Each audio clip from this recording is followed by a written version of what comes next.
Pria ini mengeluarkan janin dari kantong plastik. Janin itu kemudian dimasukkan ke dalam perut patung wanita hamil. Waduh, keesokan harinya si pemilik galeri datang lagi. Mereka kemudian kembali membuat sebuah pameran patung wanita hamil. Mbak ingin mengulang kesuksesan yang pernah mereka raih. Lagi-lagi semua patung itu habis dan terjual. Setelah mereka meraup keuntungan yang luar biasa, Gambir kemudian menikahi istrinya Talida. Mereka kemudian tinggal di sebuah rumah mewah yang diberikan oleh orang tua Talida. Di sana Gambir tetap menjalankan profesinya sebagai seorang seniman pembuat patung. Namun seperti biasa, patung-patung yang ia buat adalah patung khas wanita hamil. Dan kini setiap pagi Gambir harus bolak-balik ke sebuah klinik aborsi untuk mengambil janin-janin yang tak diinginkan oleh orang tuanya.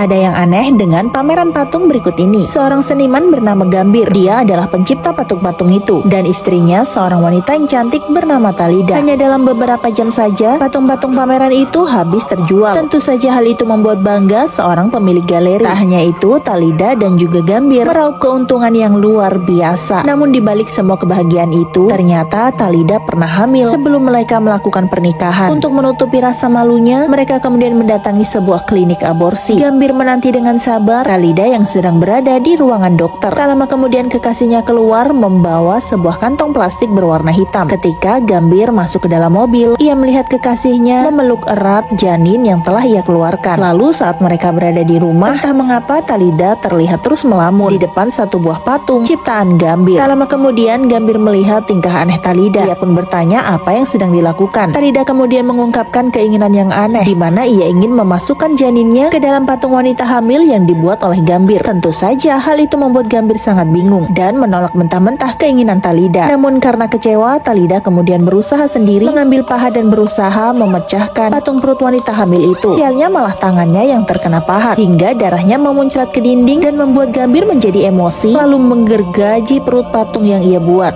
Setelah menggergaji perut patung wanita hamil dan memasukkan janin manusia ke dalam perut patung wanita hamil itu, Gambir dan istrinya terus mendapatkan tawaran pembuatan patung dari galeri. Hal itu membuat Gambir menjadi sangat sibuk dan terus memproduksi patung-patung wanita hamil seperti permintaan para pelanggannya.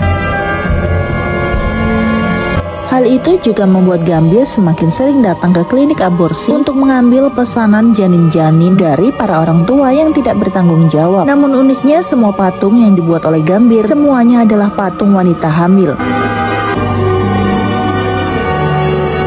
Namun siapa sangka, di balik kesuksesan dan melambungnya nama Gambir tersimpan 1000 misteri. Hari itu Kojimi si pemilik galeri datang menemui Gambir untuk memesan sejumlah patung. Namun ternyata Gambir tak mau membuat patung lagi. Ternyata semua yang dilakukan Gambir sudah diketahui oleh Kojimi bahwa ia memasukkan janin manusia ke dalam patung-patung wanita hamil itu. Kojimi lalu mengancam akan melaporkannya kepada polisi jika Gambir tak mau membuat patung lagi. Patung yang pertama kali dibuat oleh Gambir ternyata pecah ketika sampai di rumah Kojimi. Dari situlah ia mengetahui semuanya. Mendengar ancaman dari Kojimi, Gambir tak bisa menolak. Ia kemudian langsung membuatkan beberapa patung wanita hamil seperti yang dipesan oleh Kojimi.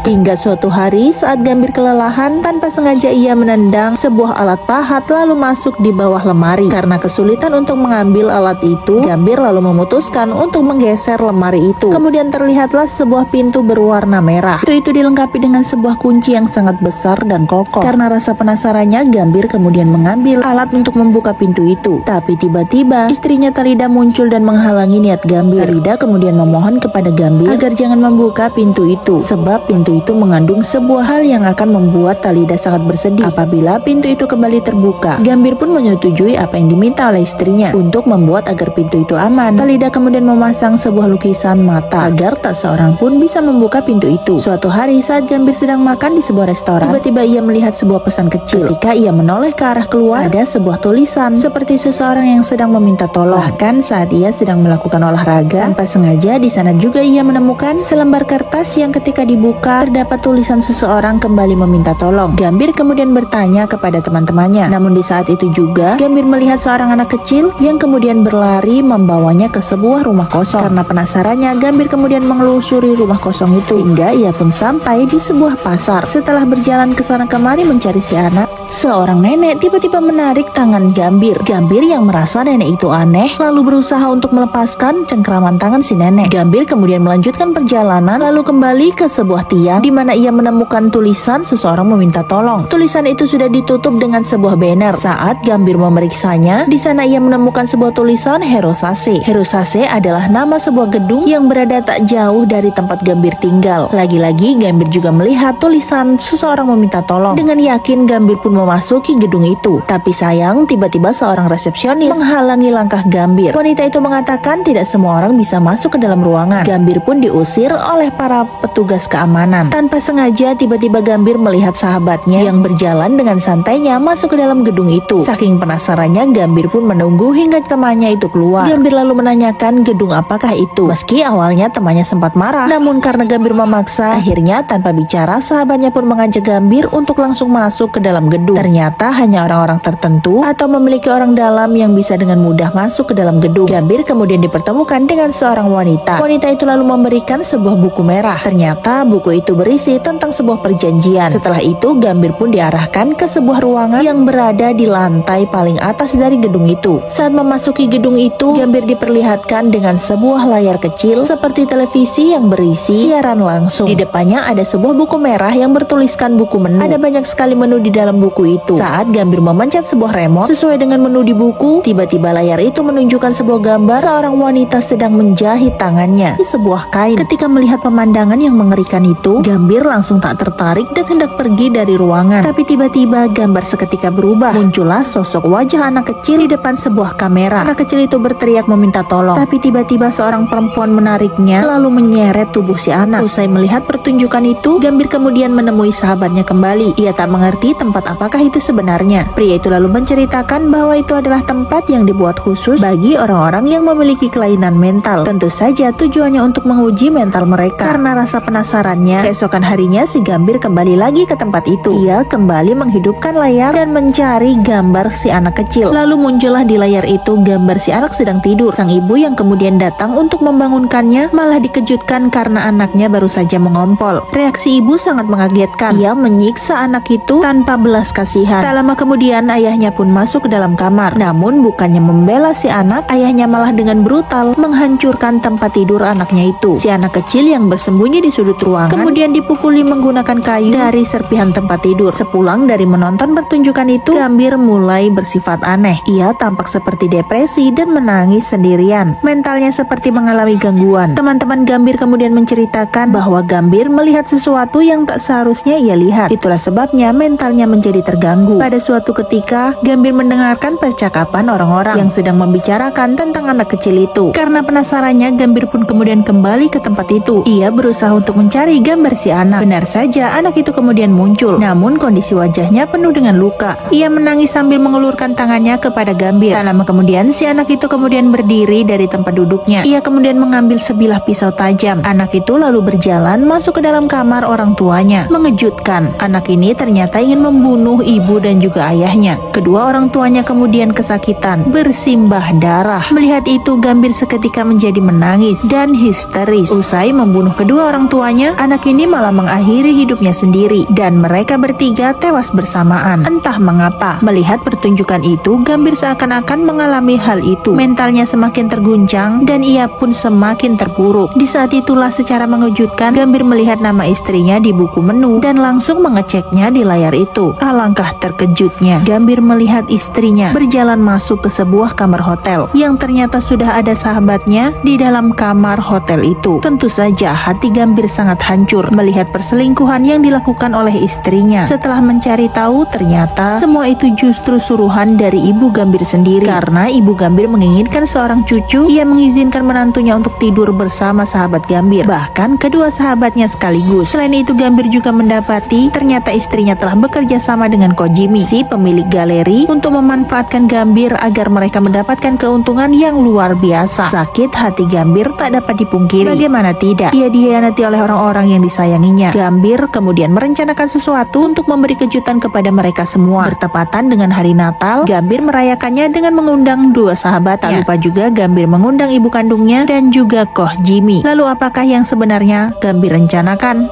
Usai meminum segelas anggur, orang-orang ini mengalami hal yang aneh. Tubuh mereka semua tiba-tiba mengeras, tak bisa bergerak dan hanya bisa diam saja. Ternyata sebelumnya Gambir telah memasukkan sebuah obat ke dalam botol yang kemudian dihidangkan kepada mereka semua. Tanpa ragu, Gambir lalu menuangkan minuman itu ke gelas masing-masing para tamu spesialnya. Mereka semua kemudian bersulang dan minum minuman itu tanpa ragu. Tapi ternyata tidak dengan Gambir. Ia sama sekali tak meminum minuman itu. Ternyata semua itu sudah direncanakan dengan baik oleh Gambir untuk membalas dendam kepada kedua sahabatnya yang telah mengkhianatinya, istrinya yang telah berselingkuh, pemilik galeri yang memanfaatkannya, juga ibu kandungnya yang menyetujui perselingkuhan istrinya. Meski mereka semua terdiam dan tak bisa bergerak, namun mereka semua masih bisa mendengar semua perkataan Gambir dengan jelas. Dan saat itulah Gambir kemudian mengungkapkan semua kekesalan hatinya kepada semua orang yang ada di hadapannya. Oh, Jimmy. Gambir kemudian mengambil sebilah pisau lalu mengakhiri nyawa si pemilik galeri. Tak hanya itu, Gambir juga melakukan hal yang sama kepada kedua sahabatnya.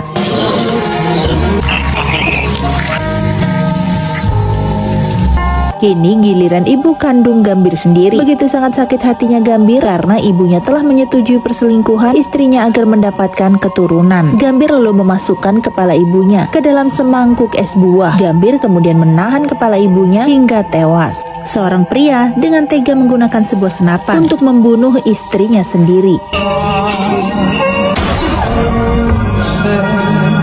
Usai mengakhiri semua nyawa orang-orang terdekatnya, Gambir kemudian merayakan kemenangannya itu. Namun beberapa saat kemudian, Gambir tiba-tiba teringat akan sesuatu. Gambir segera berlari dan menuju ke sebuah pintu rahasia yang sebelumnya ditutup menggunakan lukisan mata oleh istrinya. Karena rasa penasaran yang tersimpan, Gambir segera membuka lukisan itu. Lalu dengan menggunakan sebuah kapak, Gambir merusak pintu rahasia itu.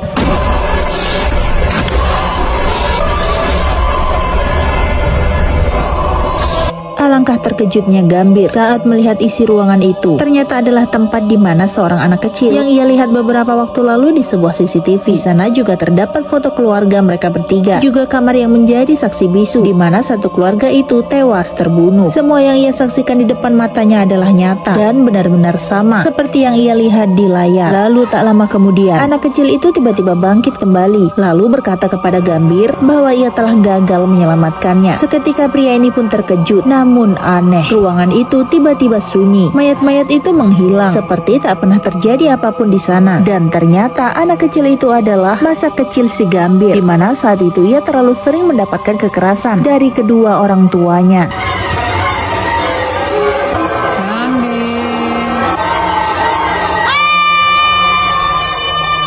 Dan kini Gambir telah dewasa. Ternyata ia sedang mengalami gangguan jiwa. Gambir berada di sebuah rumah sakit jiwa. Anak kecil ini sebenarnya adalah Gambir di masa kecil. Kini Gambir sudah tumbuh menjadi pria dewasa, namun ia mengalami gangguan jiwa. Gambir dirawat di sebuah rumah sakit jiwa. Semua kisah yang diceritakan itu adalah hanya imajinasi Gambir belaka yang muncul dari sebuah buku yang ia baca. Seorang wartawan bernama Pusparanti berperan sebagai Talida, istri Gambir, yang setiap hari datang ke rumah sakit untuk memberikan buku yang menjadi bahan imajinasi Gambir. Sementara sahabat Gambir, orang tua dan juga rekan-rekannya adalah para petugas rumah sakit jiwa. Pusparanti adalah satu-satunya wartawan yang terus mengikuti perkembangan Gambir sejak ia masuk rumah sakit karena kasus pembunuhan terhadap kedua orang tuanya. Karena sejak lahir Gambir selalu mendapatkan kekerasan. Hari ini Talida kembali datang ke rumah sakit untuk memberikan buku baru yang akan diserahkan kepada Gambir sebagai alat terapi psikologi. Petugas rumah sakit itu kembali memberikan buku baru. Sudah ada banyak buku yang tertumpuk di samping Gambir. Seorang nenek yang muncul di awal film ternyata juga merupakan salah satu pasien di rumah sakit itu. Lalu setelah buku itu diberikan, imajinasi apalagikah yang akan keluar dari pemikiran Gambir? Ternyata setelah petugas itu keluar dari ruangan Gambir, Gambir kembali berimajinasi. Ia sedang berada di sebuah tempat beribadah. Gambir keluar dengan menggunakan seragam lengkap seperti layaknya seorang pastor, dan ia akan terus berimajinasi selama masih menerima buku-buku dari para wartawan. Dan film pun selesai. Jangan lupa simak terus alur-alur film seru lainnya.